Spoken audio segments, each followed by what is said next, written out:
Okay, so this article is really good. I'm just going to go ahead and do a part 2 on thought as frequency.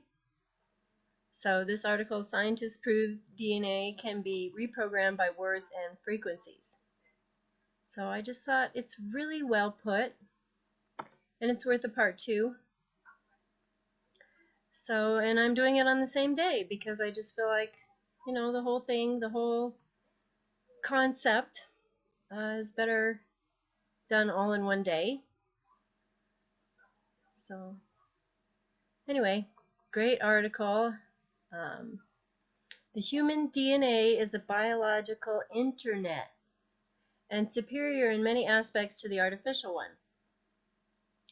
Russian scientific research directly or indirectly explains phenomena such as clairvoyance, intuition, spontaneous and remote acts of healing, self-healing, affirmation techniques, unusual light/auras around people, namely spiritual masters, mind's influence on weather patterns, and much more. In addition, there is evidence for a whole new type of medicine in which DNA can be influenced and reprogrammed by words and frequencies without cutting out and replacing single genes. So DNA can be influenced and reprogrammed by words and frequencies. So in part 1, one of the things I was talking about was the word, the spiritual aspect of it. I read about that here, and also about the standing wave. So the word is the medium. Here, I don't think I made that very clear. The word ends up being the medium, which can create a standing or stationary wave. So we learned about that.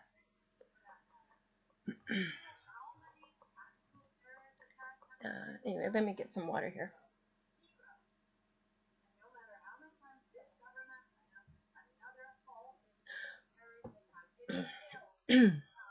Only 10% of our DNA is being used for building proteins. It is this subset of DNA that is of interest to Western researchers and is being examined and categorized. The other 90% are considered junk DNA. So this was written in 2011. So I believe that the entire DNA structure has been mapped since this article. But this is what these Russian researchers found about this other 90% of this DNA. The Russian researchers, however, convinced that nature was not dumb, joined linguists and geneticists in a venture to explore the 90% of junk DNA. Their results, findings, and conclusions are simply revolutionary. According to them, our DNA is not only responsible for the construction of our body, but also serves as data storage and in communication. So this gets really interesting. The Russian linguists found that the genetic code, especially in the apparently useless 90%, follows the same rules as all our human languages. To this end, they compared the rules of syntax, the way in which words are put together to form phrases and sentences, semantics, the study of meaning in language form, and the basic rules of grammar. They found that the alkalines of DNA follow a regular grammar and do have set rules just like our languages. So human languages did not appear coincidentally, but are a reflection of our inherent DNA.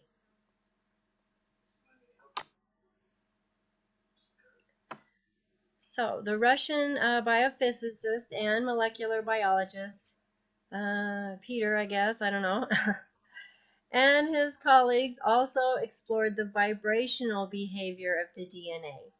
So this is the frequency. This is the frequency. Anyway, they say their bottom line is not understandable, really. Living chromosomes function just like solitonic holographic computers using the endogenous DNA laser radiation. So I don't know what this laser radiation is. That must be what they used what they used to determine that chromosomes function like holographic computers, right? This means that they managed to, for example, the wording a little awkward, to modulate certain frequency patterns onto a laser ray, and with it influence the DNA frequency, and thus the genetic information itself. So then they were able to take the frequency from the laser and actually change DNA. So, since the basic structure of DNA, alkaline pairs, and of language are of the same structure, no DNA decoding is necessary. They just change the language using frequency, change the language, DNA language. One can simply use words and sentences of the human language. This too is experimentally proven. Living DNA substance in living tissue will always react to language-modulated laser rays and even to radio waves if the proper frequencies are being used. So, so that's kind of understated, even though there's an explanation point. You know, that words and language actually are changing DNA, or have the ability to change DNA because of the frequency. And if we think about, thought as frequency, the same rules would apply. Thought follows the rules of language. It's the rules of DNA. So language didn't come first, DNA came first. So this finally and scientifically explains why affirmations, autogenous training, I don't know what that is, hypnosis, and the like can have strong effects on humans and their bodies. It is entirely normal and natural for our DNA to react to language. While Western researchers cut single genes from the DNA strands and insert them elsewhere, the Russians enthusiastically worked on devices that can influence cellular metabolism through suitable modulated radio and light frequencies. Radio frequencies, and thus repair genetic defects. Well, that's just maybe one thing they could do, but what else could they do with light frequency and radio frequency to DNA? So the research group succeeded in proving that with this method, chromosomes damaged by X-rays, for example, can be repaired. They even captured information patterns of a particular DNA and transmitted it onto another, thus reprogramming cells to another genome. So they successfully transformed, for example, frog embryos to salamander embryos simply by transmitting the DNA information patterns. This way, the entire information was transmitted without any of the side effects or disharmonies encountered when cutting out and reintroducing single genes from the DNA. This represents an unbelievable, world-transforming revolution and sensation! Exclamation point! All this by simply applying vibration and language instead of the archaic cutting out procedure, right?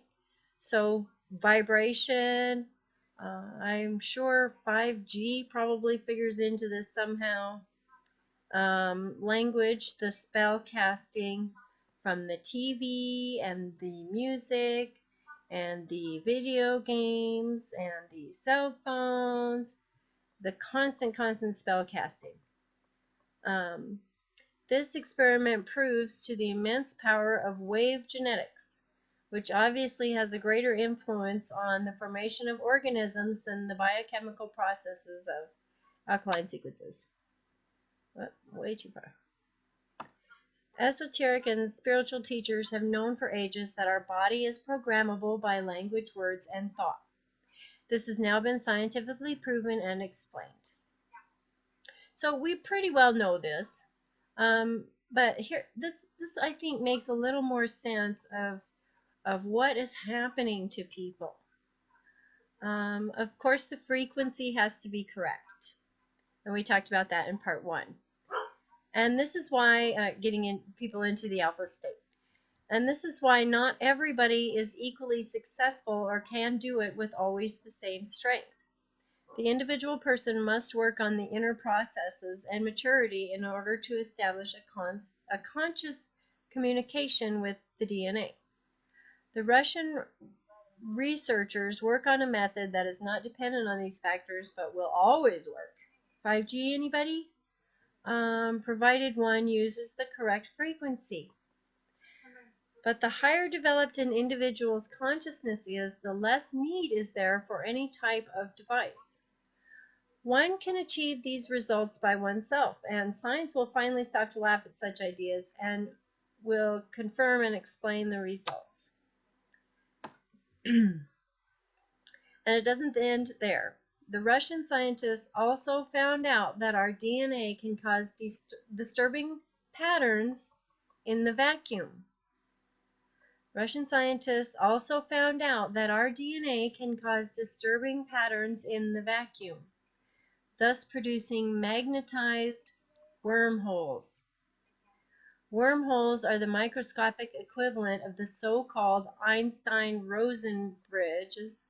The Einstein-Rosen bridges. You know what just struck me? Berenstein. Einstein. Rosen bridges in the vicinity of black holes left by burnt out stars. These are that Berenstein thing just tripped me out. It just tripped me out here. Okay, just hang on. Okay, wormholes possibly left by burned out stars, question mark. These are tunnel connections between entirely different areas in the universe through which information can be transmitted outside of space and time. The DNA attracts these bits of information and passes them on to our consciousness.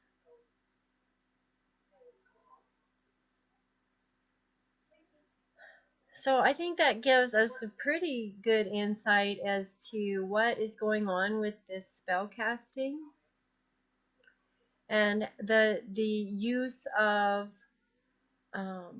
human negative emotion, trauma to produce and language and things like chanting and music and rituals to bring up these different brain states, right? Could they be really doing that and producing magnetized wormholes, making a disruption in the space-time continuum? Could that be happening? This process of hypercommunication. Okay, so this paragraph, like, it just skips right from the negative to the positive, like we're not supposed to notice. This process of hypercommunication is most effective in a state of relaxation. So this is the positive. This is the positive aspect of being in an alpha state here. So stress, worries, and/or a hyperactive intellect prevent successful hypercommunication, or the information will be totally distorted sorry, and useless.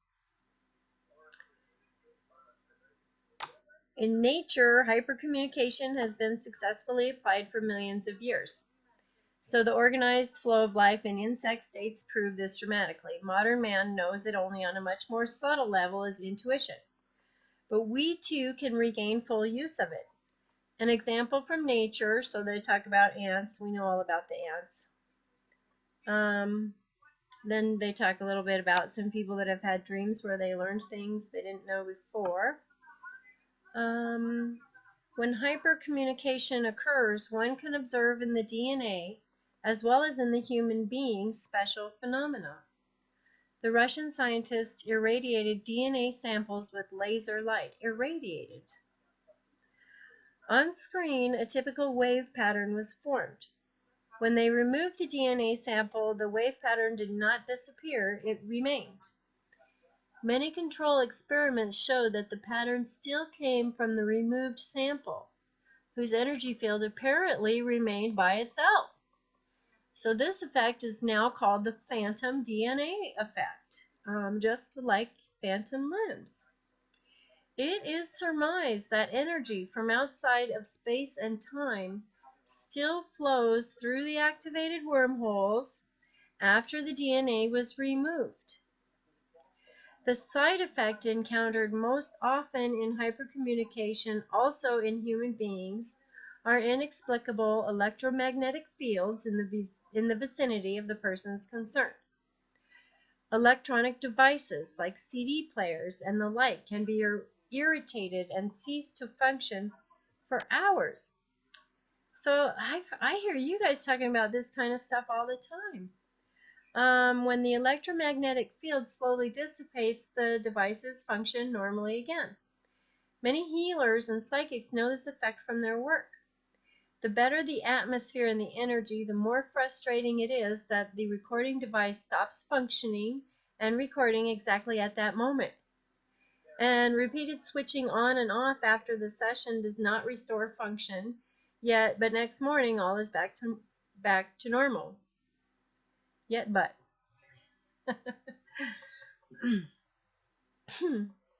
Perhaps this is reassuring to read for many, as it has nothing to do with them being technically inept. It means they are good at hypercommunication. So you're not bad with electronics, guys.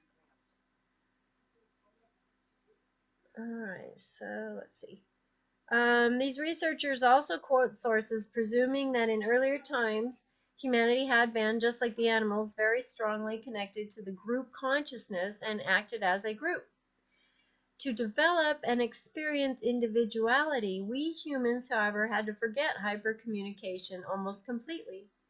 Now that we are fairly stable in our individual consciousness, we can create a new form of group consciousness, namely one in which we attain access to all our information via our DNA without being forced or remotely controlled about what to do with all that information.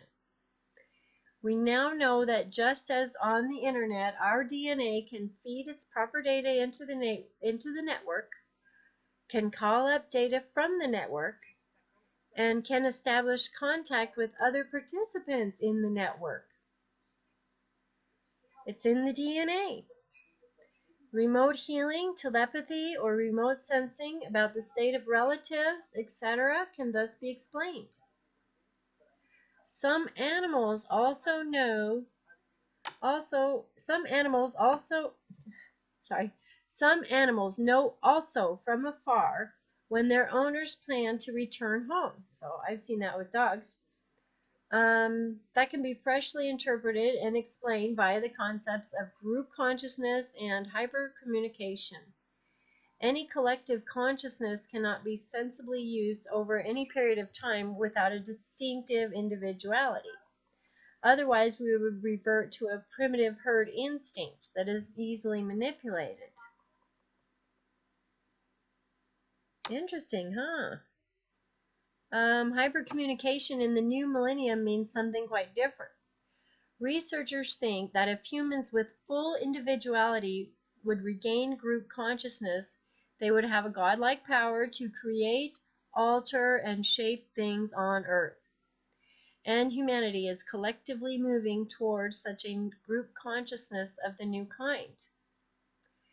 50% of today's children will be problem children as soon as they go to school. The system lumps everyone together and demands adjustment. But the individuality of today's children is so strong that they refuse this adjustment and giving up their idiosyncrasies in the most diverse ways. So I see that with my oldest son, and he feels like he has to challenge every single PC thing that anybody says at school. And it's a little bit of a problem. So clairvoyant children, let's see.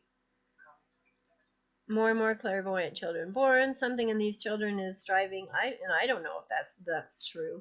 I know there's all this talk about indigos, but I have no clue if this is true. But it is interesting, and it does fit in with the topic of thought is frequency. Something in those children is striving more and more toward the group consciousness of the new kind, and will no longer be suppressed. As a rule, weather, for example, is rather difficult to influence by a single individual, but it may be influenced by a group consciousness. This is nothing new to some tribes doing rain dances. Weather is strongly influenced by Earth resonance frequencies, the so-called Schumann frequencies. But those same frequencies are also produced in our brains. And when many people synchronize their thinking, or individuals focus their thoughts in a laser-like fashion, then it is, scientifically speaking, not at all surprising that they can thus influence weather. Researchers in group consciousness have formulated the theory of Type 1 civilizations. A humanity that developed a group consciousness of a new kind would have neither environmental problems nor scarcity of energy. For if it were to use its mental power as a unified civilization, it would have control of the energies of its home planet as a natural consequence, and that includes all natural catastrophes. A theoretical Type 2 civilization would even be able to control all energies of their home galaxy. In my book, this dude, he describes an example of this. Whenever a great many people focus their attention or consciousness on something similar, like Christmas time, football world championship, or the funeral of Lady Di in England, then certain random numbers in computers start to deliver ordered numbers instead of the random ones. So an ordered group consciousness creates order in its whole surroundings.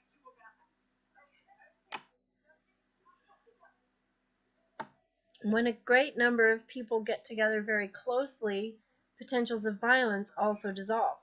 It looks as if here too a new kind of humanitarian consciousness of all humanity is created, can be created. To come back to the DNA is apparently an organic superconductor that can work at normal body temperature. Right? So artificial superconductors require extremely low temperatures. And as one recently learned, all superconductors are able to store light and thus information. They're able to store light. This is a further explanation of how the DNA can store information. It is also a superconductor which can store light. There is another phenomenon linked to DNA and wormholes. Normally, these super small wormholes are highly unstable and are maintained only for the tiniest fractions of a second. Under certain conditions, stable wormholes can organize themselves, which then form distinctive vacuum domains in which, for example, gravity can transform into electricity. So I do not understand that.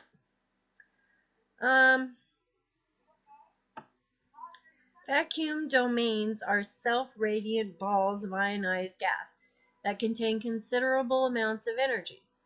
There are regions in Russia where such radiant balls appear very often. Following the ensuing confusion, the Russians started massive research programs, leading finally to some of the discoveries mentioned above. Many people know vacuum domains as shiny balls in the sky. The attentive look at them in wonder and ask themselves what they could be.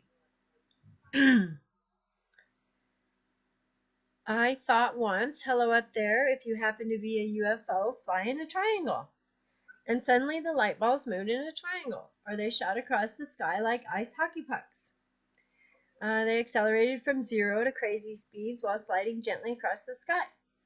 One is left gawking, and I have, as many others too, thought them to be UFOs. Not me, the author. Friendly ones, apparently, as they flew in triangles just to please me. Now, the Russians found in the regions where vacuum domains often appear that sometimes flies balls of light from the ground upwards into the sky, that these balls can be guided by thought.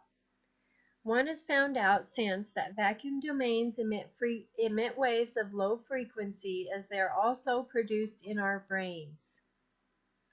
They are also produced in our brains. And because of this similarity of waves, they are able to react to our thoughts. To run excitedly into one that is on a ground level might not be such a great idea, because those balls of light contain immense energies and are able to mutate our genes. They can, they don't necessarily have to, one has to say. For many spiritual teachers also produce visible balls or columns of light in deep meditation or during any energy work, which trigger decidedly pleasant feelings and do not cause any harm. Apparently, this is also dependent on some inner order and on the quality and provenance of the vacuum domain. There are some spiritual teachers with whom nothing is seen at first, but when one tries to take a photograph while they sit and speak or meditate in hypercommunication, one gets only a picture of a white cloud on a chair. In some earth healing projects, such light effects also appear on photographs. Simply put, these phenomena have to do with gravity and anti-gravity forces that are also exactly described in the book, and with ever more stable wormholes and hypercommunication, and thus with energies from outside our time and space structure. This article is crazy information. All right. Okay, we're close to the end. I know it's long. Earlier generations that got in contact with such hypercommunication experiences and visible vacuum domains were convinced that an angel had appeared before them. And we cannot be too sure to what forms of consciousness we can get access when using hypercommunication. Not having scientific proof for their actual existence does not mean that there is no metaphysical background to it. We have simply made another giant step toward understanding our reality. Official science also knows of gravity anomalies on Earth that also contribute to the formation of vacuum domains, but only of ones of below 1%. But recently, gravity anomalies have been found between 3 and 4%. This was written in 2011. Round objects of all kinds, from balls to full balls, roll uphill. But the stretch is rather short, and defy logic skeptics still flee to the theory of an optical illusion. Okay. I'll put a link. Might be good for a reference. So, yeah, this article is really great, and I read it once, and then I went back and read it again, and I just thought, you know, I need to make a part 2. There should be a part 2. So, there you go. Oh, I want to tell you guys, I'm not going to go live tonight, but I just want to let everybody know that I made a phone call yesterday, and I went down and talked to a lady today, and I did pick up a customer account, and I'm going to be building a nice little database. So it'll keep me busy for a month, and then maybe another month if they want to put it on a website. So yeah, had some trouble with my finances, but it turned right around. So I do want to say, as relates to thought as frequency, I think what helped me a lot today with getting that account was really listening to music, and just as I drove there, I listened to my favorite music, and I tried, did not think about anything else, but just turned it way loud and just, got myself into that good vibe. Right? So, and I even took extra time to kind of just drive around kind of leisurely until I just felt ready to go, right? So keep a positive attitude, and pray.